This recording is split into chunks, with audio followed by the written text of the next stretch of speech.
There's an interesting plant called a dodder vine, which is parasitic in nature, and it's often called the strangle weed because it can't survive on its own.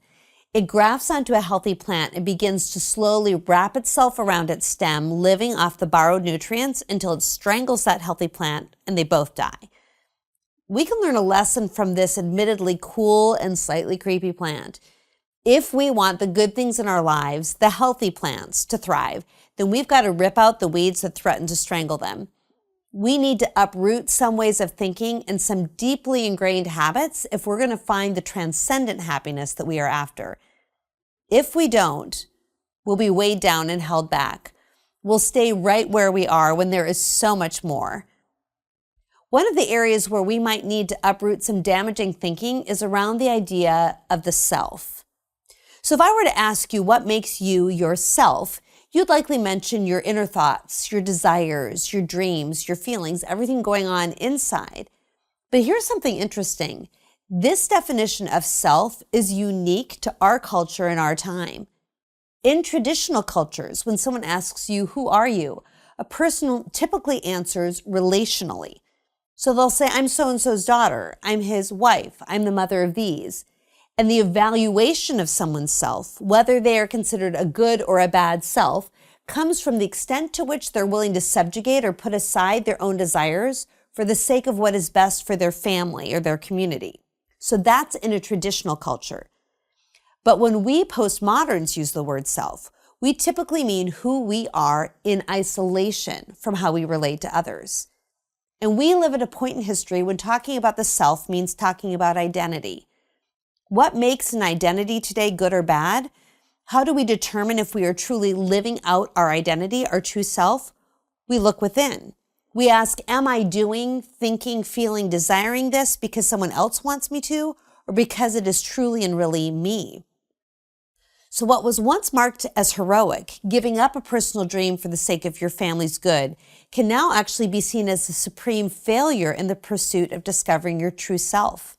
Because if I forever adhere to my family's ideal of what I should do or feel, then I risk living a life of repression and never discovering my true self. Spend a little time on social media and you're going to see post after post of young people shedding the shackles that have been imposed upon them by those families of origin. And it's hard to see how this is not all positive.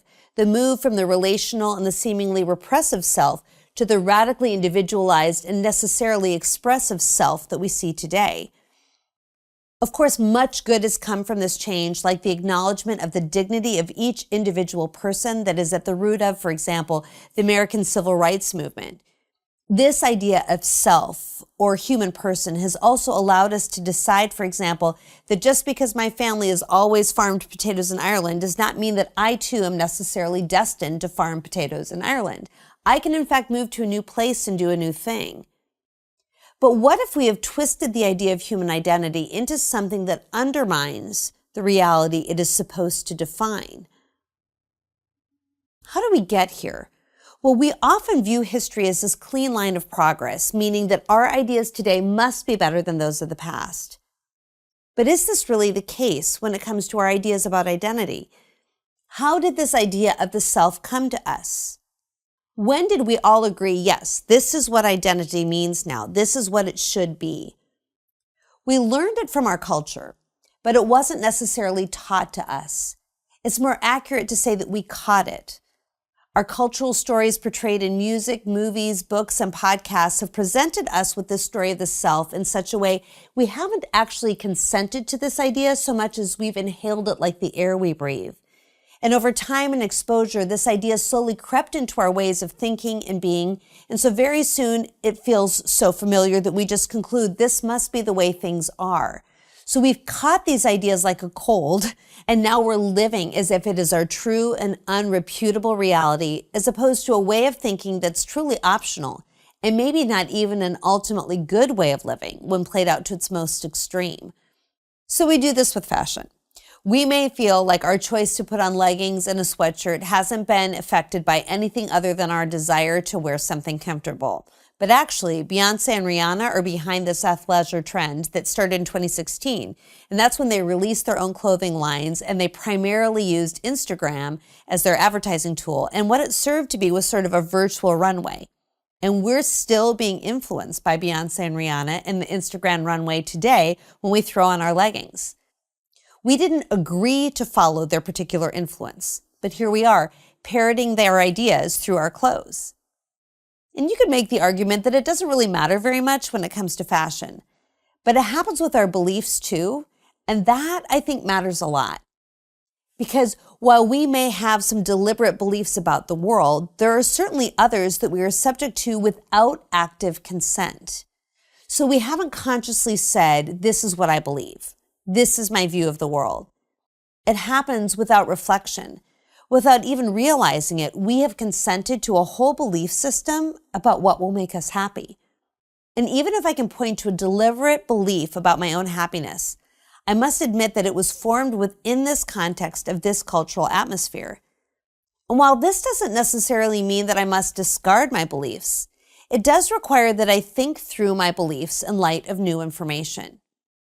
These unreflected beliefs are ones that may seem harmless on the surface, but they're tied to the choices we make, the way that we answer the big questions of life, and the way we see ourselves.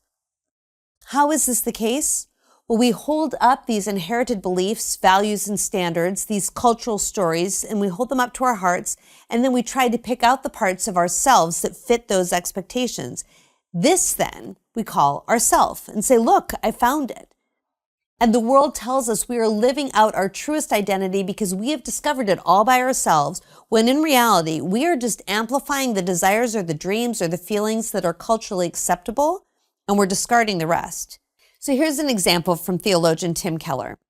In the Anglo-Saxon shame and honor culture, a warrior might look inside himself and find a desire for violence. Great. This he will amplify because his culture is one in which strength and defending your people are admired and rewarded. However, if he finds inside himself a tender desire to create beautiful art, he'll squash that because that's not what a warrior does. Today, a man walking down the streets of New York might look inside himself and see violence and know, he would say, I've got to squash that, and he would probably seek out anger management classes. But he also sees inside himself a desire to create beautiful artwork, and this he amplifies. This he claims as his identity. I will be an artist. He wants to own his strengths without owning his weaknesses. Do you see how we're sold this idea that we must look inside and discover who we are? But in actuality, we are far more influenced by what the world around us values than we might think. Another thing about the way the sense of self gets figured out by us today, it's crushingly hard. At least it is for most of us. It's all up to us to figure out who we are and why we are here. And so we feel guilty and feel like there's something wrong with us if we haven't discovered our dream, the big thing we want to do, who we want to be. We become paralyzed by choice. We're overwhelmed by the thought that we have to come up with our own identity and define our own meaning of life, and we worry we'll choose wrong and ruin everything. This way of developing an identity is actually crushing. We're trying to define who we are apart from relationships, but this isn't how people are wired. We see so many stories on social media of people sharing that their families don't approve of their new beliefs, new ideas, new ways of life, and so they've left them behind for the good of their newly discovered self. And the internet cheers. But the fact that we've gone to social media to announce this reveals the truth that we work out our identities in the context of relationships.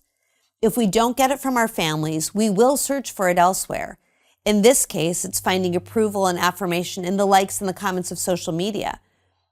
Human beings are essentially relational, and it is in the context of relationship that we figure out who we are. Pope John Paul II described it like this. He said, man cannot live without love. He remains a being that is incomprehensible for himself. His life is senseless if love is not revealed to him, if he does not encounter love, if he does not experience it and make it his own, if he does not participate intimately in it. He's saying that without an encounter with love, we will be incomprehensible for ourselves. We will not be able to figure out who we are. And this is something I'm going to unpack later, but just keep this in mind as we continue to explore identity.